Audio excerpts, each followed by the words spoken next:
This is Distant Replay, the podcast that goes back in time to relive all the greatest events that we witnessed in sports.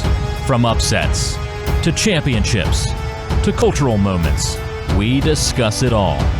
Coming up on today's episode. There's the pass to Laettner. Puts it up.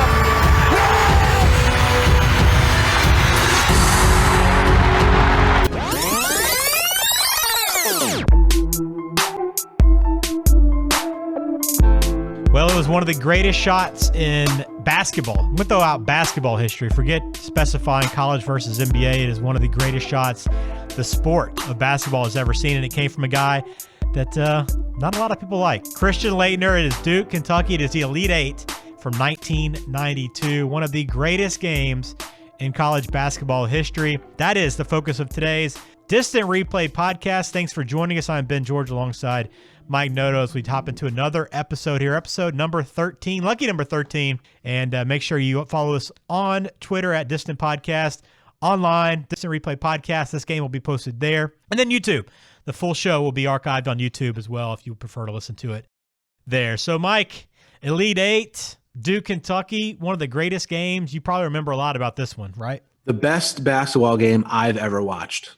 I've ever personally watched. It had everything in it. Good offense, good defense, a controversial moment, head coaches at their best. This game had absolutely everything. It was one of the great games. And really, when we think back on our youth too, especially, and it's weird because we picked, and I don't think we did it on purpose, but these are some of the greatest games of all time that we picked over the last episodes. We've hit 91, 93, and now we're at 92. So really, and we've talked about it on previous episodes, but really the golden era of college basketball, I think. There was just so many good players, good teams, great coaches, great moments that you want to document, and this was one of them. And this is one of the games we always think back to when we look back on college basketball. Where were you at this moment? And I remember watching this with some friends in my parents' basement and just really going crazy when this game unfolded, and then finally ultimately with that final shot. But the date was March 28th, 1992, 28 years ago. God, my math's bad. 28 years ago, and it was the 1992 Elite Eight matchup too. Some people forget that this was just an Elite Eight matchup between Duke and Kentucky. This game played inside the Spectrum. And I always remember, Mike, I think one of the first things I remember about this game, along with the shot, is that court. That court with all the colors, it's like imprinted in my head. It's so vivid when I think back about this game. Yeah, the court had a spectrum of colors. Yeah. There you go. The Philadelphia Spectrum. And I've been to the Spectrum I was at the Spectrum back in the day for a Sixers game, but yeah, one of those venues that is very 80s, 90s. Yeah, absolutely it is. You look at some of the pictures of it now. I mean, it's been demolished for almost 10 years now. No longer there. It's been replaced there in Philly. But yeah, you look at some of the pictures, it looks like a very typical arena you'd find in the 70s and 80s and even into the 90s. So that was a venue for this one. And let's dive into this game, Mike, because there's a lot to unpack from this matchup. And let's start with kind of a scene set and getting into this game because, you talk about a couple things that were really important for this game. First, you had Duke. We talked about their national championship the year prior, beating UNLV, knocking them off. UNLV was trying to go for back-to-back national championships. Now, a year later, Duke's trying to do that, and Duke's roster is loaded with talent. I mean, everybody, the only guys they lost from the year prior was Kubek, who we talked about on that previous episode. And I don't know how big of a loss that was, but they still had Laettner, Hurley, and Grant Hill all on this team. Yeah, Laettner, Hurley, Grant Hill, Thomas Hill, Brian Davis. They get Cherokee Parks in this year. Yeah. Well, if you remember back in the day, he was a huge recruit. Yeah. He was supposed to take over for Laettner back in the day when he left, and the train was supposed to keep on running. But absolutely loaded Duke roster. So this, back-to-back national championships had not happened since UCLA in 1973. So another opportunity for that to happen as well. And the other part about this game that I didn't remember, but it's important for the lead-in, is this Kentucky team. This was Rick Pitino's third season, but this was their first opportunity to be in the NCAA tournament because of the sanctions they had faced under Eddie Sutton. They were banned from the postseason for 2 years, and that's what made this team even more special. Is you had a bunch of guys that were from Kentucky that stuck through this rough patch of really playing for nothing except for pride and for that Kentucky logo on the front of your jersey. But this was their chance, and dude, their fans showed up for this team in this tournament. Yeah, you had, first of all, you just said Eddie Sutton, so now I have the visual of Eddie Sutton in my head. When he went to Oklahoma State and he was really old, he just sit there. Yeah, I don't know. I had the Eddie Sutton. Hey, 9 o'clock Big 12 game on ESPN, and him sitting there. I have that in my head now, so thanks a lot. But anyway, yeah, this Kentucky team was probably one of the last Kentucky teams that you're like, or was the last Kentucky team where you're like, let's root for the underdog Kentucky. They got these scrappy guys on the court. Now that's the complete opposite for what they're known for. Dude, completely opposite. And those guys were good, but you could tell that like their roster had been depleted a little bit, and it was tougher than pulling recruits. But they did have a guy by the name of Jamal Mashburn, and that dude was a stud. Oh yeah, he was. There was a lot of good players in this game, but one of the things that sort of bridged the gap between the two teams and allowed Kentucky to hang in this game, like we'll talk about, is that Mashburn was sort of head and shoulders, I think, above anyone in this game from a talent standpoint. Yeah, I put him right there. I mean, Grant Hill, what he was able to do at a collegiate level, and he got a really good NBA career, but he just was a different player than anybody else in the court too, and not really. You didn't see it as much, and you can't take away from his athleticism because you saw. I mean, just look at the alley-oops that he would finish off, but. You look at Mashburn as more of an athletic dude and getting after it. Grant Hill just did everything. I mean, he was just a buttoned-up pro, even as a freshman and sophomore in college. Yeah, Grant Hill didn't have a great game. I don't think he had a great game in this one. But like you said, Grant Hill and Mashburn, what sort of separate them was the maturity they played with as freshmen. You didn't really see that a ton back in this day and age. Indeed, that's true. So leading into this game as well, the big story here is you got two of the blue bloods of all time, Kentucky and Duke, and this is Duke's heyday. This was Kentucky, who was just thirsty to get back into it, and here they were, having pretty good season. I mean, they weren't unbeatable this year. They had 7 losses, but they still won the SEC.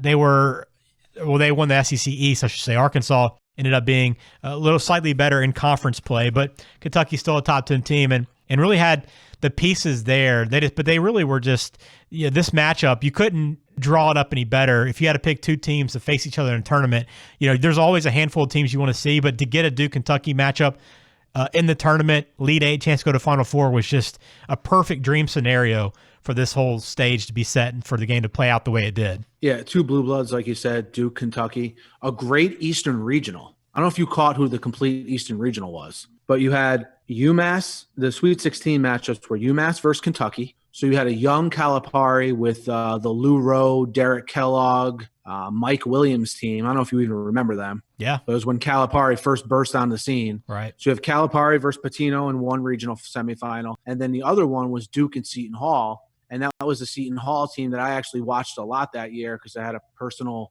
connection who had tickets, and I used to go to the games. That was the Seton Hall team with Terry DeHare, Jerry Walker, PJ Carlesimo as the coach, and Danny Hurley as their point guard. Danny Hurley, of course, the brother of Bobby Hurley. So they played against each other in the Sweet 16 as well. Yeah, you loved Seton Hall back then. Your whole block was Seton Hall fans. Yeah, I didn't really like Seton Hall, but it's New Jersey, you know what I mean? There's not really many. Big East basketball was pretty big, and yeah, I was around randomly a lot of Seton Hall fans. Yeah, this was an interesting tournament overall. I'll look back to the brackets. So you had, in the East region, played out chalk. It was 1, 2, 3, 4 in those final 2 rounds. But then the West, you had New Mexico State as a 12 seed, make a run all the way through, eventually losing to UCLA. But Indiana beat UCLA by nearly 30 points in the Elite Eight. Hey, let me ask you something, Ben. How did you know that? Dude, is it every 5 minutes that score is on TV?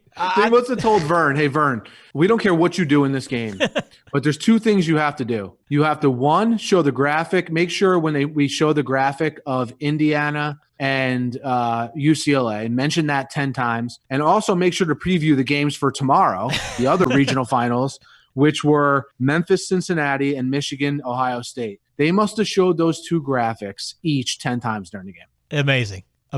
I thought the same thing. I was like, how many times are we going to see this score? Because it wasn't like we have it now, that little scoreboard in the corner. It was really a graphic that took up a third of the screen. It was huge. Yeah, instead of showing, like when they show now, if Christian Laettner's at the free throw line, to put how many points and rebounds and minutes played he has. Yeah. Instead of putting that up, they put the Indiana score up. They did. Some other thoughts on the bracket. You mentioned Cincinnati, Memphis State. This is the Great Midwest Conference, which was awesome. It's one of my outdated notes in this, but I'll throw it in now. Great Midwest, I grew up with that a little bit, Mike, because UAB was in that in my backyard in Birmingham. So a lot of great basketball being played in this era, in that conference as well, that is long been forgotten. And then Ohio State and Michigan in an Elite Eight matchup. I don't remember this at all, but I feel like that would get a ton of attention now to have that rivalry. Yeah, so first of all, back then, Memphis is Memphis State, right? Right. Cincinnati is led by your boy Huggy Bear. Yep. Right, Huggins, and Nick Van Exel. Of course. And the Michigan teams, of course, is the Fab Five.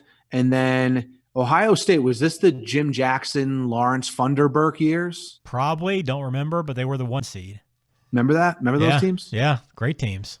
The other part of that bracket, too, was Alabama, the 5 seed, Mike, and North Carolina, the 4 seed. UNC beat Alabama a couple of days earlier. So, wow. Just some thoughts. So, a very interesting bracket overall, but let's not waste any time. Let's get into this game a little bit. CBS, of course, was the broadcast. As you can imagine, it was the Sweet Pipes of Vern and Lynn Elmore. And it seems like Vern ends up on all the greatest moments in sports. I don't know how he does it, but he's always at the right place at the right time. Yeah, and you have a Vern.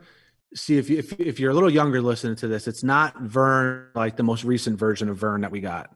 It's Vern, 25 years ago. So Vern did a good job in this game. And Len Elmore, I didn't realize he was around this early as a commentator, but he's a very good commentator. Very, very good at explaining what's going on, and just overall has an immense knowledge for the game, and it really comes through when he announces.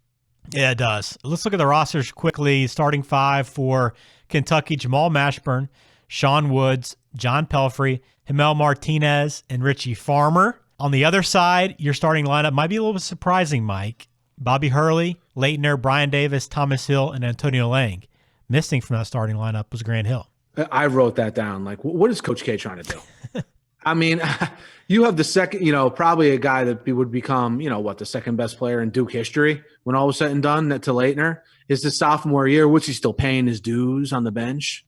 Like, I that stuff drives me crazy. But, yeah, him on the bench. And then what about Martinez on Kentucky? What about that mustache? Yeah, I was going to say, one of my outdated, and we're getting them in before we get to the end of the show, but unreal mustaches, dude, they were in. I mean, he had an incredible one, but there was a few on the court that were pretty impressive. Unless those was a Kentucky thing in the early 90s. It could have been. I don't know if both those guys are from Kentucky. Crazy, man. Wild, right? You loved him and Richie Farmer. I bet that guy carried some beer, right? Those guys are very Kentucky coming off sanctions. Those are the kinds of guys that got to play in Kentucky back then. But yes, they're not playing a little later on in the decade when they had Ron Mercer and Tony Delk, and guys aren't making the team. Yeah, no, probably not. But Grant Hill, again, off the bench, but he did play 37 minutes, so it's not like he didn't have a role in this game. But interesting to see him not in the starting lineup. That would probably be a nugget of info that you could throw out about this game, and everybody would get incorrect when it happens. So, the coaches, Rick Pitino on one side, you have Coach K on the other. But I thought what was more interesting was your benches for these two teams, Mike. Did you pay attention to who was on the staffs for each one of these coaches? All right, I saw Herb Sendek over on the sideline for Kentucky, and I saw Tommy Amaker on the sideline for Duke. Yep. Someone else I was supposed to say? Yeah, well, with Pitino as well, you had Billy Donovan. Oh, was on that staff. Remember him? Who played for Pitino at Providence, by the way. Yeah. And did you mention Mike Bray? I didn't. He was with Duke, right? Yeah, Mike Bray was there on the bench there a long time now, Notre Dame head coach. Then a couple other notables. You got Jay Billis still on the staff with Coach K. Jay Billis with hair, so you might not have recognized him, but he was on the staff there. And then one of the cool things that I did not even realize at the time, and I thought this would be made a huge deal out of now, but on the sideline for Kentucky was Bernadette Maddox. She was the first female assistant coach in NCAA basketball history. And she was one of the bench I had coaches. No idea. I saw her on there, and I was like, this is interesting. I'm kind of surprised she's sitting there like she's one of the coaches, but I don't remember ever being mentioned. But she was an assistant coach there for 4 years, went on to be the Kentucky women's basketball coach, and then she's an assistant coach later on with the Connecticut Sun in your backyard. But pretty cool that he had a female assistant coach in that roster. I would never have guessed that in a million years. Yeah, I had no idea. I'll be honest with you. I didn't even notice her on the bench. Yeah, so there you go. Little nugget. But yeah, the benches on these two teams were ridiculous with the amount of knowledge and coaching ability for these two teams. So figures I noticed Herb Sendek over all the other names you said. I know. Billy Donovan. Yeah, whatever. He still looks the same. Yeah, exactly. My man Herb, I don't know if he was killing it at the bars in Lexington. He still looks the same as he did when he was 25 as when he was 55. Yeah, he does. Let's dive into the game, Mike. Big game, obviously great game. First thing, note early on, Laettner with this game would go on to break the all-time NCAA scoring record. Not surprising since he's playing in every single Final Four of his career. Yeah, they went through the amount of games that he played as compared to, I think it was Elvin Hayes who had the record for most points. And he had played in a significant amount more games. But it makes sense. The guy was, at least the best player that I can remember on 3 teams, that made the Final Four. And he was a productive player and always played big in big games. Well, let's kind of go quickly through the first half because I thought the first half was good. Was very well played. A couple takeaways I had from it. Pelfrey got in foul trouble early for Kentucky. He had a couple fouls in the first 5 minutes, and then he had 3 in that first half as well. So he was on the bench quite a bit. And I remember Pelfrey, and he's gone on to be a head coach since. But I'd kind of forgotten how good he was in college. He really had an impact in this game. He had a very big impact. He was very involved early. He had 2 3-pointers early and 2 fouls early. So he was just very involved in a multitude of ways early. And I think he really personified, just the overall style that Kentucky played with the press, with the shooting of the 3-pointers. What they lacked in maybe man-for-man talent against Duke, they made up for in their style of play. Mm-hmm. And then when they got into the half-court sets, that's when they really relied on Mashburn. Right. Yeah, they did, and he was great. And then you had, we didn't mention as much, but Travis Ford for this team. If there was it'd be hard to find somebody smaller than Bobby Hurley. And although Bobby is listed at 6'2", maybe I don't give him enough credit. I remember him seemingly being a smaller player. But Travis Ford seemed tiny on this team. He looked like he was like 5'4". Yeah, especially when you compared him to all the other guys on Kentucky, who were all pretty big. I agree with that. Yeah, he did stand out. Him and Hurley, for that matter. And I swear, and I went back and Travis Ford ended up having playing a bigger role as his career would go on, but he only played 7 minutes in this game. It felt like he was in there a lot. Did it not? Am I crazy in that? I know what you're saying. Yeah. It did seem like he was in there a lot. I mean, he's a point guard, so he's very involved when he's in. But like you said, he is a guy who ended up having a very good college basketball career. Yeah, this was his first year at Kentucky after transferring in from Missouri, which I didn't realize, but Travis Ford on the court. So any other first half takeaways before we get to halftime? Because there wasn't a whole lot in that first half. I mean, it was good basketball, back and forth, played at a pretty high level, but there wasn't anything that really stood out to me in that first half. No, it's just back and forth and a good, well-played first half. It was basically 2 runs. Kentucky took a 20-12 lead early. They hit 4 3-pointers early. As we mentioned before, they came shooting right out of the gates. Duke then went on a 15-2 run later in the first half and really started to assert themselves. At one point late in the half, they showed a graphic. They were shooting 71% from the field. Yep. And Duke would take that 50-45 lead into half. So a very high-scoring first half for college. Yeah, there was. And I mentioned that too. I think I missed the graphic in the first half, but at halftime, coming out, first half stats, they flashed it up. Kentucky shot 50% from the field in the first half. That's usually pretty darn good. Duke shot 72% for the first half. 72% from the field in the first half. Granted, I know they don't shoot as many threes, but that's incredible. Yeah, that's the flip side to pressing, right? Yeah. Whereas Duke, I think, was out of sorts at some point in this game, turning the ball over a lot more than they usually do. At one time, it was 19 turnovers to Duke to Kentucky's 10. But the flip side of that is when you do break the press, it usually leads to easy hoops. Yeah. Well, over the course of that first half, the final few minutes of that first half, and then into the start of the second half, Kentucky was very lifeless on offense, had just 1 field goal over a 7-minute stretch from the first half into the second half. And Duke was starting to kind of assert itself, starting to take over, starting to show why they were the best team in college basketball and had been in the national championship for the last 2 years, trying to make it a third with back-to-back wins. But really the big turning point to me, and I'm sure you probably picked up on this as well, but there was a point there where Martinez fouls out. And I mean, very early, and 11, 12 minutes left in the second half. Yeah. 11 minutes. And the second half was still left to be played. I didn't miss anything that the mustache did the entire game. I think that's why he got the fouls called on him. He was tall and had a mustache. So they just had like a laser beam zeroed in on him. Couldn't miss him. But at that point, Duke had also taken a 12-point lead. Duke was up by 12. Martinez fouls out. The sky's falling for Kentucky. Pitino takes a timeout. And from that point in time, this Kentucky team was transformed. Okay, they came out of the timeout. Again, a little over 10 minutes left to play, down 12. They come out, they get a bucket. They get a steal, a three. Coach K calls a timeout. They come back out, another steal, another three. There was a stretch there of just like a minute. They scored 8 points, and Duke hadn't even gotten across midcourt. Yep, 2 threes by Mashburn, 8-0 run. Like you mentioned, really gets Kentucky back in this game.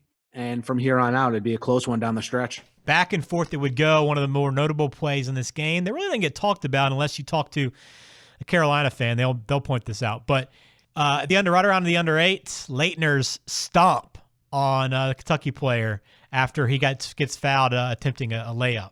Laettner, like you said, attempts a layup, gets fouled by Aminu Timberlake, and proceeds to, I would say, lightly step on his stomach, right? He didn't really stomp him, but enough where, to be honest, he probably should have been kicked out of the game. But you're not going to do that in that spot to Christian Laettner. I think we have to be reasonable about that. You're not going to kick someone out of a game for doing something like that in that circumstance, especially Christian Laettner in this time period where he was the best player in college basketball. But now you take that a step further, it really adds to and gives you a sort of a snapshot into maybe why fans of opposing teams didn't really like Christian Laettner. Not that he stomped on people every game, but he would do these little things that sort of rub people the wrong way. And this was definitely one of them. And look, I don't know. Do you think he should have been kicked out of the game? I thought the technical foul was enough personally. Probably. I wonder if he gets an ejection today, when the rules are a little bit tighter. They don't let a lot of stuff get away. I mean, basketball was a pretty physical sport back in the 80s and 90s, this time period. But I don't know. He probably still does. The same player in the same situation probably doesn't get ejected, like you said. I mean, it'd be hard to kick a player out like that. And it was not a good look.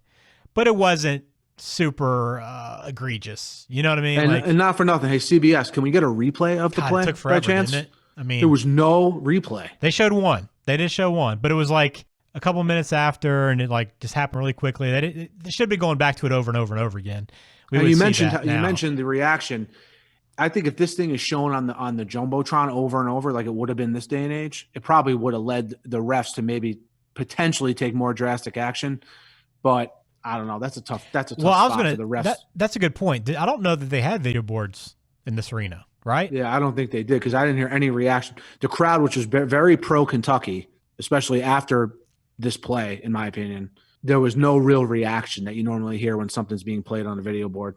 Yeah, he got booed some, but I thought it was more or less like, he just got called for a technical, so they're booing him for that more so than he just stepped on our guy's stomach, And the most Christian Laettner thing ever is he steps on the guy's stomach, everyone's booing him, but remember, he got fouled to start this whole thing. Mm-hmm. And he steps to the line, knocks down 2 free throws, and Kentucky misses one. On the text. I know, right? Very Christian Laettner. That was a huge spot there for that missed free throw for Richie Farmer, who missed a couple of free throws in this game.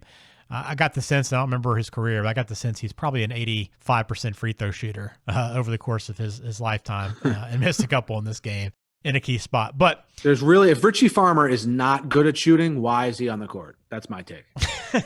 He stuck around. He must have been a sharpshooter. Yeah, he was, I'm assuming. So that was a big play in this game. Again, back and forth throughout. Sean Woods, who would go on to be hit the big shot in this game. He made a number of acrobatic shots in the lane, really kind of a signal of what was to come. And there's really a couple spots in this game signal what's to come. You had the press with Kentucky always having a guy on the inbounder.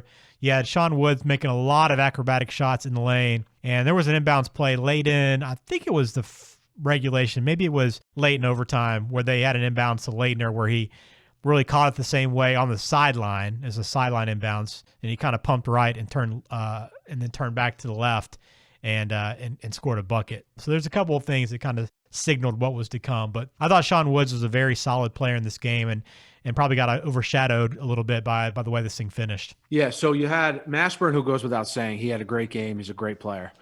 Sean Wood stuck out to me for the reasons you mentioned, and also Dale Brown. I had no recollection of Dale Brown. This guy had a lot of big shots in this game.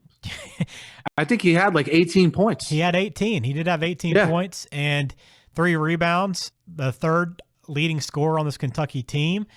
And, I didn't think about it during the game, but you're exactly right. I mean, I don't know. I don't remember Dale Brown at all. And they pointed out that he was also from Baton Rouge at the same time where Dale Brown was the head coach of LSU, which I thought was crazy. And this guy was from Baton Rouge and left there and went to Kentucky. But yeah, I don't remember him at all either. Not one bit. Remember every single one of those starters and then Travis Ford off the bench. But you throw me Dale Brown, I would not in 100 years be able to tell you he played for Kentucky. Yeah, he was a unsung hero in this game. And this game is remembered for Laettner, all right, for reasons we're going to get to here in a minute. But Hurley, I think, really kept them afloat for a while in this game. He hit some big 3-pointers. I think he had at least 10 assists because I know they mentioned he had 10 assists at one point. I thought Hurley had a great game. He did. He finished with 22 points, 10 assists. He did have 8 turnovers. And that was really the story in the second half was that those final 10 minutes, it was such a back-and-forth game, an awesome game to watch because they just kept, big shot after big shot, lead change after lead change. But it was that Kentucky pressure that was just too much for Duke for a long stretch there. And kind of characteristic out of a Duke team that's about to go on to win their second national championship, but pretty sloppy handling the ball, but maybe more credit to Kentucky for that defense. Yeah, again, I go back to the press. I mean, this is back in the day and age in college basketball where a good press could be really effective. And that is what these Patino teams were known for throughout all of the 90s. And as they got better talent later in the 90s, they just overwhelmed teams with that pressure. And you started to see signs of that in this game because Duke's Duke's not a inexperienced team by any means, and they were rattled by the press at times. Yeah, they were. And so we get to overtime. First regulation kind of finishes. Bobby Hurley gets a good look, doesn't finish it off. And we go to what overtime. Was that? What about that end of regulation with the time clock? Yeah. When they kept on adjusting the time clock. No. So what was that? Dude, take forever. That took forever. And I'm sitting here watching. I'm like, I'm pretty sure I'm watching this for no reason, but I actually fast forwarded through it. I was like, yeah. Let me. I didn't realize it's about 7 minutes in. I'm like, what am I doing? It probably lasted almost the length of overtime. It seemed like, but we go to overtime and really Kentucky. I mean, I would say Duke really controlled the game and was in control for most of the game. I mean, it was back and forth that second half, but overtime was really all Kentucky. I mean, Kentucky put the pressure on Duke throughout and really had that lead throughout. I mean, it was Duke continuously hitting a shot to tie it or make free throws to tie it all the way down to the very end when, that was an incredible last 45 seconds or so too. Yeah. So like you mentioned, this is typically a time in these big games where the team that is the underdog sort of wears down and the team that's the favorite pulls away. We've seen it in a multitude of sports, right? But Kentucky did not go away. And we get to, like you mentioned, it's 98-98 with 55 seconds left. And then now follows what might have been the most exciting minute of basketball you'll ever see. Yeah, I would agree with that. I think it was maybe the best minute of basketball because it was just back and forth, both teams hitting big shots. And really, I could see in the moment, and this is why this game ended up being so awesome, because there was like 2 or 3 times you're like, okay, that was the game winner, man. What an awesome way to finish this game off. They're going to hold on and win this. Then the other team was scoring. Oh, my God. Kentucky came back. They're going to win this thing. Duke would score. Then finally Sean Wood hits that runner in the lane over Christian Laettner with just, a little over 2 seconds left? 2.1, yeah. 2.1. And, you go to that final thing, you look at both reactions. The Kentucky bench thinks they've won it.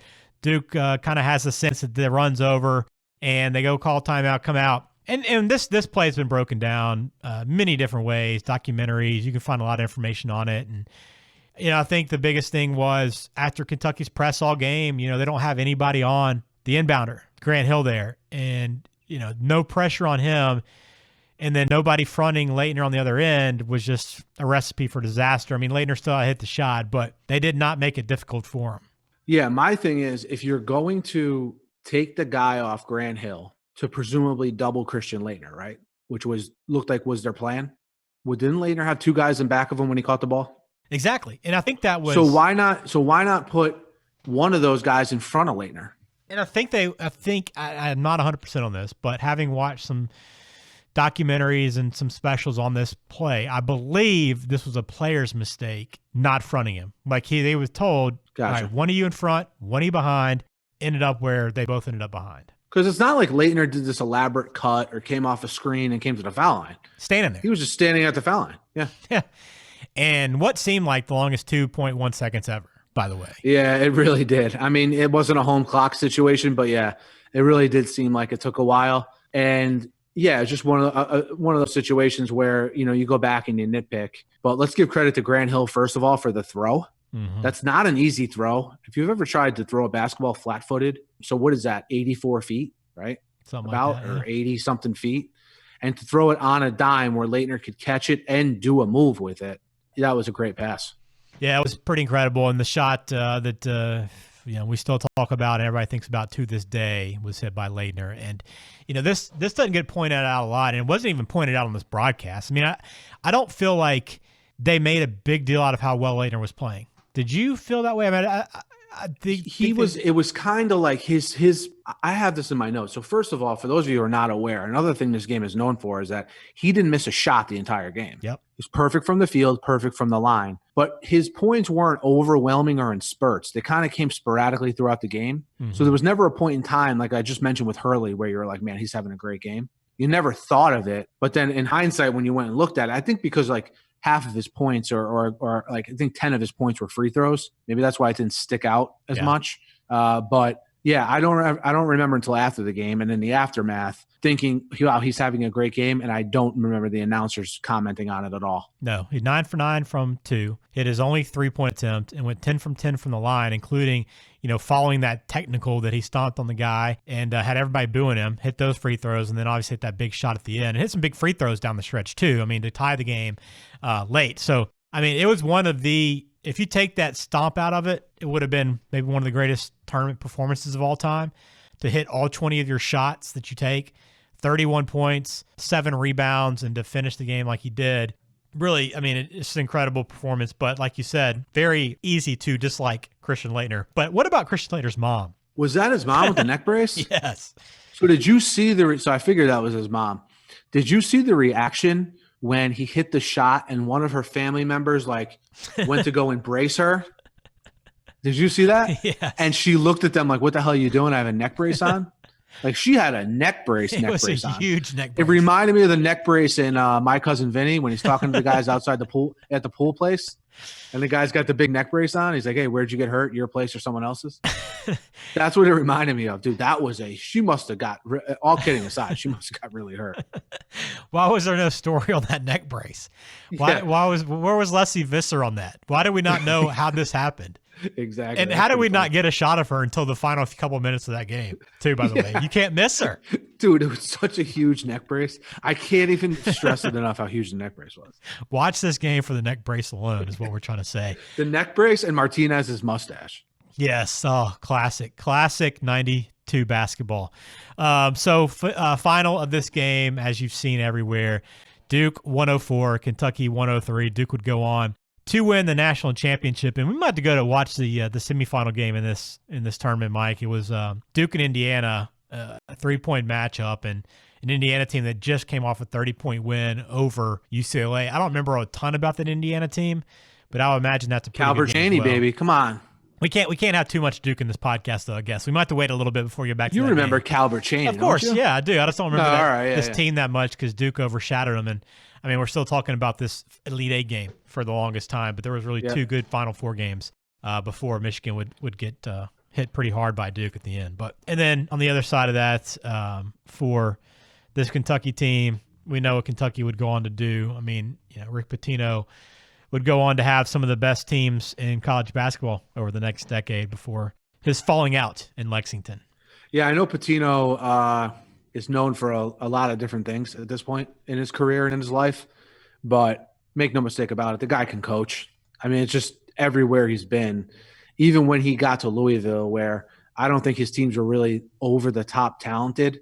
He got a lot out of the players he had at Louisville, got a lot out of this team. And then really from a winning and championship standpoint, the time period he's probably known best for is the mid-late 2000s with Kentucky. And yeah, I mean, he's a good coach, but I get why he's not really known only for that. Well, that's funny you said that because you made a mistake there, but a mistake that I would have made too, because when you think back on Pitino's career, right? You think Kentucky for a long time, right? I think he went to the Celtics. He was with the Knicks.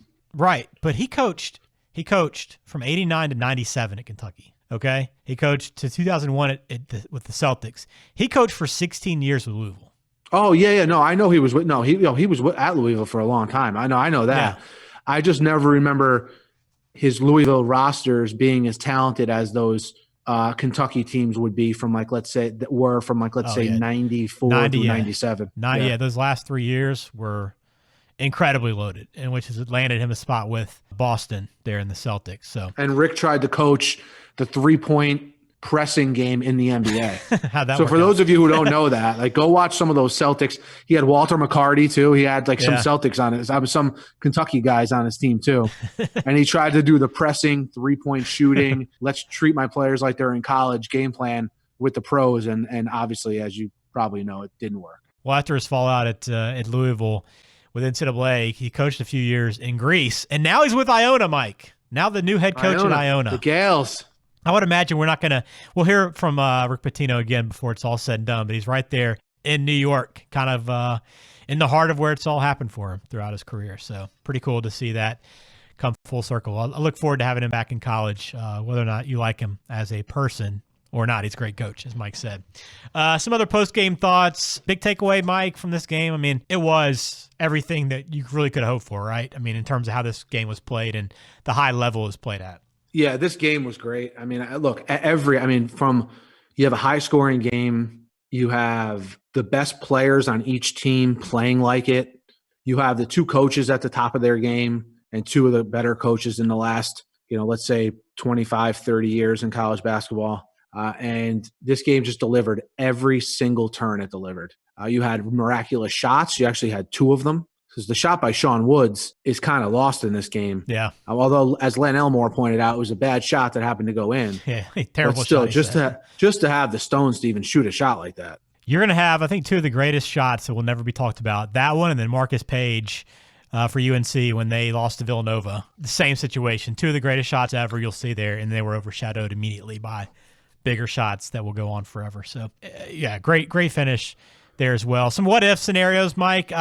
You probably have a couple. I'm going to start with one that you might not think of, but what if the transfer portal was around at that point, like it is now in college basketball? Would Kentucky have even really had a roster at all if those guys had not really been given the chance to get out of there and get to a different team without a whole lot of hassle? That's a good question. I've seen documentaries on this Kentucky team, and they make it sound like, the Farmers, the Pelfreys, Martinez, I'm missing one of the guys, maybe Feldhouse, that these guys grew up dreaming to play for Kentucky, and they got their opportunity because of the sanctions. So maybe, I mean, now did they not transfer because they really couldn't? Who knows? But that is definitely a good what if. And I was not really that aware of how the transfer portal worked back then, but I guess it makes sense. Yeah, I mean, it was not a whole lot different, but it's just so much easier now to get out there and get to a different program with ease. What else? What other what ifs we got, Mike? For me, the what if is with Laettner, with that little stomp, whatever you want to call it, on that guy Timberlake. Like, how would that have been called in subsequent years and subsequent generations? Would have a ref at any point ever had the guts to kick him out of the game? Because if you did that in a vacuum in this day and age, you'd be kicked out of the game in 2 seconds. Do you think the referees had a below average game in this one? Did it stick out to you? Let's put it this way. We've done a lot of games from this era, and where it seemed like the refs ate their whistle in the other games we've done, it seemed like they were calling everything in this game, because you had several Kentucky players in foul trouble. And again, I think that goes back to what we talked about with the pressing. A lot of times for refs, when they're not, because I used to ref a decent amount, when you get a team that doesn't really play like you're used to reffing, it can kind of throw you off. And not to mention, just pressing in general leads itself to fouling more because they're clutching and grabbing more. I think it was a combination of both, but I don't know. There seemed to be a lot of fouls called in this game that were not called in other games we've watched from the same generation. Yeah, and I thought that there was a number of times. Well, first I thought every single official in this game was animated. So every call was like the game-winning call, it felt like, the way they called fouls. So dramatic. But I thought there's a number of situations where the officials made the calls from the opposite side of the court. There was a basket interference on Grant Hill, I think, that when you saw the replay, it didn't look like he was anywhere close to being in the cylinder. But this guy called it from half court. and the referee underneath the basket didn't call it. I just thought there was a lot of plays like that where it's like these guys are trying to make calls. It seemed like to try to be a part of the story rather than just being in the background. I just kind of felt that way. But yeah, and I feel like that way, like you're saying, I agree. But that's separate from the Laettner call. The Laettner call, I could actually see them missing because it was amongst like multiple bodies. They might not have seen it to the degree, or maybe only the one guy who gave them the technical saw it. But regardless, yeah, just not a great game for the refs. But the refs kind of luck out in this one because that game will never be remembered for this. No, it won't. So social media wise, I mean, this game would have been the story on social media. And I mean, obviously it was a huge one, but I can't imagine what the ratings would have been like for this game with social media. I don't know what they were, but this game was so back and forth. You would have had people talking about it from the get-go. Some big moments like that, the 72% free shooting from the field in the first half by Duke. You had the stomp. You had this back and forth. You went to overtime. You had plenty of time for everybody to tune into this game and watch this one. And, of course, Laettner would have been the big story after this one, both the good and the bad. You'd have the guys that hated him would have been half the conversation, and the other half would have been the Duke fans and the people that were celebrating that victory. Yeah, I mean, you have the stomp, the neck brace, the mustaches. Neck brace. You had – I can't get over that, but and, again, there was a documentary recently on Christian Laettner within the last year or two. And people talking about how much they didn't like him or liked him, like you said, both sides of it. It was trending on Twitter recently. Imagine in the moment. Yeah, no, it would have been crazy. I mean, it would have been like watching two different games because you would have had, most of the people talking about the travesty of him playing and how dirty he is and how ridiculous it is, and the other half just talking about that 20 for 20 shooting performance and the game-winning shot and everything else. So it would have been a tale of two games, no doubt, on social media. And we blow up everything to the nth degree on social media. It would have been taken to a completely different level. So that would have been, I think, the big story for me with social media. What are the big takeaways, Mike? Anything outdated that we want to talk about? We've kind of hit on this era a little bit with the previous two episodes, so maybe there's not a whole lot on the table, but anything else that you want to hit? No, we hit, like you said, we've hit a lot on these two eras in this on these last couple of podcasts, but I just still can't get over the lack of them showing the score and the time left. Yeah. Like that just, it gets me every time. Because you especially notice it when we're trying to take notes when we're watching it. Yeah. And you're like, oh, okay. It's 70 to 60 with 4 minutes left. Right. And then they show it and it's like 70 to 66 with 8 minutes left. You know what I mean? You're like, oh, I was off. He just got his third foul, it seems early in the game. And then you're waiting like 4 possessions. Oh, yeah, I guess it must have been about 12 minutes because there's 10 and a half left now. I think it's about exactly. Like it's impossible to keep up with where exactly you are in a ball That's game. That's funny. Imagine being a reporter trying to do it, watching from home or something like that. Yeah. Being someone who had to, commentate on it afterwards. Yeah, exactly. It would have been tough. A couple other thoughts I have. I mentioned the Great Midwest Conference. Poor little out for those guys. That was a great basketball conference back in the day. I don't know if you paid much attention to it, but there were some really good teams in that era coming out of that conference. A great mid-major at that time. And the other takeaway I had was back then, apparently the coach's box was much more enforced than it is now. Oh yeah, because I saw that. Yeah. They mentioned it. They added a piece of tape there so that I think it was the Duke's bench would not get out of the coach's box because I guess there was a call in a previous game, a technical that stemmed from that. But that's never enforced now. Coaches are all over the court at this point. Yeah, exactly. Yeah, I from my days of coaching, all of the courts have the coach box line, but no one pays attention to it. And one of the funny parts is right after they started talking about the coach's box, there was some kind of play where play had to be stopped, and Pitino ran right across the coach's box right to the scorer's table. Yeah, they both did constantly to go to the scorer's table and argue something. It was. I mean, you had in this regional, I think it was Calipari they were talking about from the previous game that got a technical or something like that. But in this game, in this regional, you had Calipari, Carlesimo, and Pitino. Carlesimo, yeah, I was trying to. They were not. They were. Yeah. It doesn't seem like they were on board with the coaching box. Those three guys. Can you imagine? Oh man, what personalities that was! But and hey, go to your mid-major, by the way, before I forget. Yours was the Great Midwest because you said UAB was in there, right? Well, in my neck of the woods, the A10 was that kind of conference because you had Massachusetts, you had Temple. When they were the big rivals back then. And of course, I'm sure you remember that with Calipari and John Chaney. Yeah. Oh God. How could you remember that? That was right around this time. That might have been this season where they had the press conference where they almost fought each other. It was a press conference. It looked like in like a Knights of Columbus banquet hall. It looked like. By the way, that's iconic. If you have never seen that, look up John Chaney press conference on YouTube. It probably comes up right away. By the way, I just realized there actually is still a Great Midwest Conference. It's like D2 or D3 now. I don't even know. Really? But back then it was Cincinnati, Dayton, DePaul, Marquette, Memphis, St. Louis, and UAB. And you remember back then, those were good basketball schools. Oh, there's some really good players come out of those programs, but they were always fun to watch, those games, and some really, really competitive teams, including that matchup in the Elite Eight the day after. I'm sure you saw that promo for those matchups coming up. Exactly. Well, let's wrap it up on that note, Mike. Another good game in the books. I think we've maxed out our early 90s college basketball. We're going to have to shift gears a little bit here, right? Maybe go NBA, maybe some Major League Baseball.